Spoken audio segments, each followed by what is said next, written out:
2h51, vamos circular? Bora!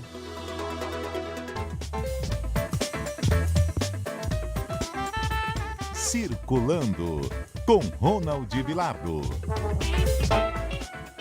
Oi, Ronald, bom dia! Bom dia, Ronald! Bom dia, Bianca. Bom dia, Pedro, meu consultor Oba. para assuntos tecnológicos. Gentileza sua, meu amigo. Vou contar um segredo aqui pro ouvinte da CBN. Eu encho o saco do Pedro. Eu mando mensagem. Pedro, esse microfone é bom. Pedro, isso aqui é bom. E esse site aqui, Pedro? O Pedro é meu consultor oficial para assuntos Sempre à tecnológicos. Eu disposição, sou o meu idoso que fica perguntando coisas pro Pedro, entendeu? Ah, que nada. Você é um querido, viu? Sempre bem-vindo. Quem Vou puder passar ajudar... a fazer isso também, hein? A tirar essas dúvidas, porque eu tenho muitas também. Olha só, Ronald, hoje tem cinema, tem teatro e tem televisão. Vamos falar sobre Vale Tudo. Mas vamos começar falando sobre o documentário Sem Chão. Que tal? A gente vai começar falando um pouquinho de um documentário bem sério, Bianca, que está em cartaz ainda aqui no Rio de Janeiro, no Brasil, né, na verdade. Ele chama-se Sem Chão e ele ganhou ainda, tem mais curiosidade a respeito desse documentário, premiado com um Oscar esse ano, como melhor documentário, e com o sequestro de um dos realizadores desse documentário semana passada pelo exército israelense.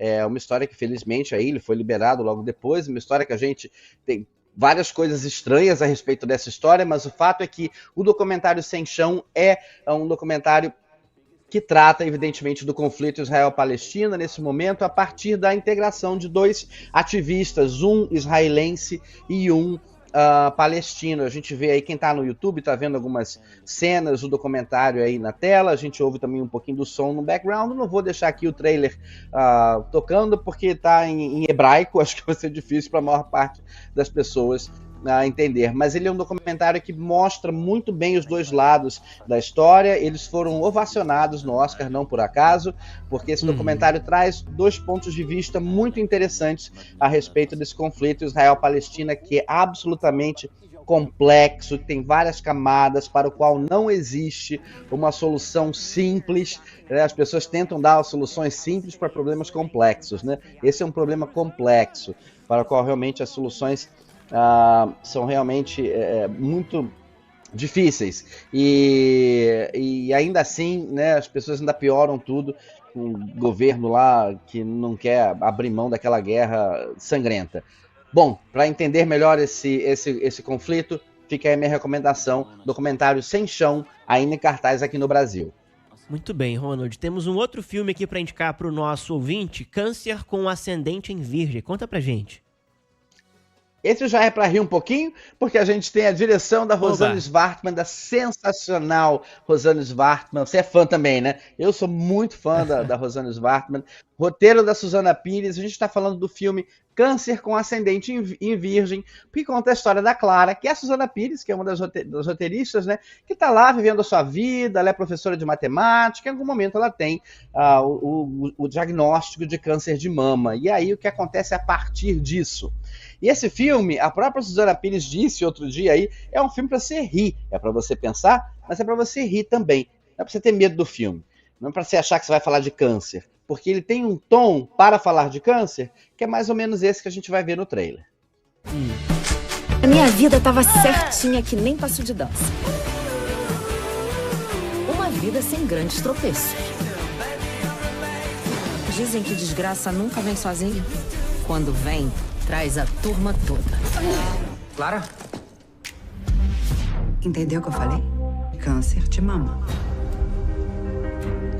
E esse é o grande conflito dessa história, o grande mote de Câncer com Ascendente em Virgem, e a turma toda do Câncer com Ascendente em Virgem, a Rosane Svartman, Susana Pires, eles têm Marieta Severo também nesse elenco, que eles reforçam. O assunto é sério, o assunto merece atenção, merece cuidado, merece ser tratado com delicadeza. Mas elas fazem isso de uma maneira que seja, que você saia ali do filme, palavras da Susana Pires, você saia do filme, vou enfrentar esse problema aí de frente e com um sorriso no rosto. O crítico do Globo, Carlos Eli de Almeida, elogia o filme.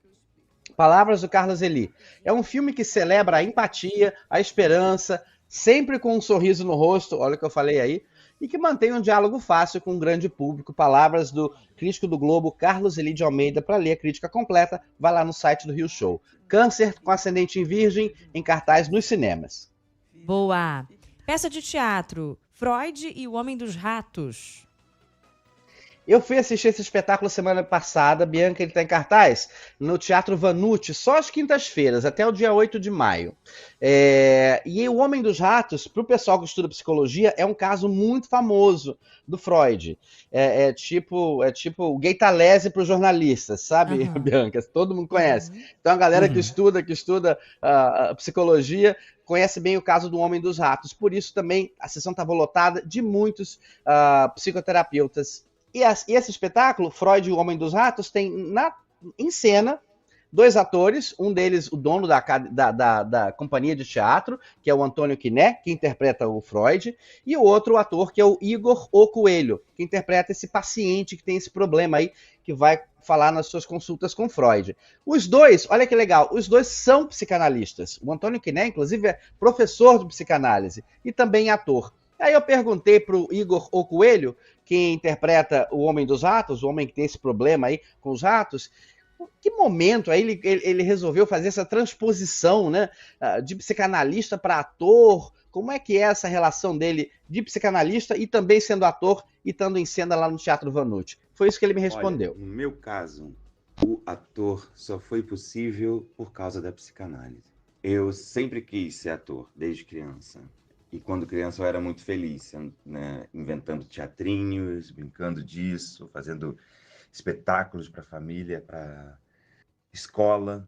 Mas quando eu cresci, eu fui para trás das câmeras. Eu fui ser diretor, fui ser roteirista, havia um medo. Então, quando eu fui fazer análise, e quando eu me aprofundei na minha análise, e quando eu fui estudar psicanálise, eu pude ser ator, eu pude me permitir, eu pude deixar que esse desejo, né, chegasse ao palco. Bom, eu acho que é um caso típico, né, Bianca, de terapia em dia. Oba. É mesmo. Vamos direto com música pro Total. próximo assunto, Ronald Vilardo. Antes tem um serviço Deixa dentro eu da só peça lembrar pra que a gente gente- fechar.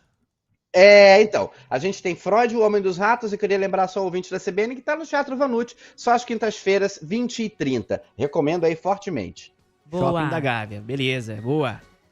E agora, então, vamos entrar no clima de Vale Tudo. É isso. Vamos! Só se fala nisso, hein? Quem gosta de novela tá ansioso. Essa música tá na minha cabeça a semana inteira, viu, Bianca Santos? Sabe o que acontece, gente? Não é só quem gosta de novela, porque eu não sou muito fã de novela, não. Eu gosto dessa novela. Vale Isso, Tudo, tem fura a isso bolha também, dos né? noveleiros. É. Ela fura a bolha total dos noveleiros. Eu acho, assim, na minha modesta opinião, não falo de televisão, mas eu acho que é a novela das novelas, a maior novela de todos os tempos, é Vale Tudo, porque tudo Uau. deu certo. Eu assisti recentemente essa novela, gente, inteira. Ela tá inteira no Globoplay. Eu assisti essa novela inteira. Todos os 200 capítulos da novela. E o texto permanece absurdamente atual. Tirando a moeda, que era o Cruzeiro, coisa que o Pedro nem sabe, porque ele não era nascido. A moeda, todo o resto ali do contexto tá muito atual. Eu até acho que as atualizações vão ficar bem fáceis. A gente vai ver, então, a partir de hoje, eu vou estar ligadaço. Teremos então a Thaís Araújo como Raquel, a Bela Campos como Maria de Fátima, Débora Bloch como a icônica Odete Reutemann, e a minha personagem favorita estará de volta, será interpretada pela Alice Wegman, que é a Solange do Prato. Vocês lembram da Solange? Então, eu não revi Vale Tudo, né? Porque quando Vale Tudo estava no ar, eu era muito pequena. Então, vai Você ser era um total bebê, novidade. Pra mim É também. lógico que, poxa, a história, né, de Odete Reutemann, quem nunca foi lá buscar, né? Quem matou Odete Reutemann? Essa Transcende, pergunta né? transcende. Mas, assim, as histórias entrelaçadas, né? O roteiro em si, vai ser tudo novo pra mim agora. É porque a Odete Reutemann virou cultura pop total, porque ela virou meme, ela virou corte no YouTube, ela é dublada, as pessoas se referenciam a Odete Reutemann, mesmo quem não era nascido na época de Vale Tudo, sabe de quem a gente está falando. E a Solange Duprat, ela era editora de moda, da revista de moda chamada Tomorrow, e agora ela vai ser uma chefe de uma agência de influenciadores. Estou bem curioso para ver como é que vai ser a interpretação aí, como vai ser essa nova Solange Duprat. Mas é isso, gente. A partir de hoje vale tudo. Eu queria deixar isso marcado aqui no Circulando, porque a gente vai falar dessa novela depois sim. Então estaremos todos de olho em Vale Tudo, que começa hoje lá na TV Globo. Olha, uma curiosidade. A Débora Bloch, que interpreta agora a Odete, ela vai ter a primeira cena no ar no dia 26 de abril. Uma das curiosidades que estão numa reportagem do Gabriel Freitas lá no nosso site cbn.com.br. Um beijo, Opa! Ronald! Tchau! Valeu, Beijo! Ronald. Boa semana pra todo mundo!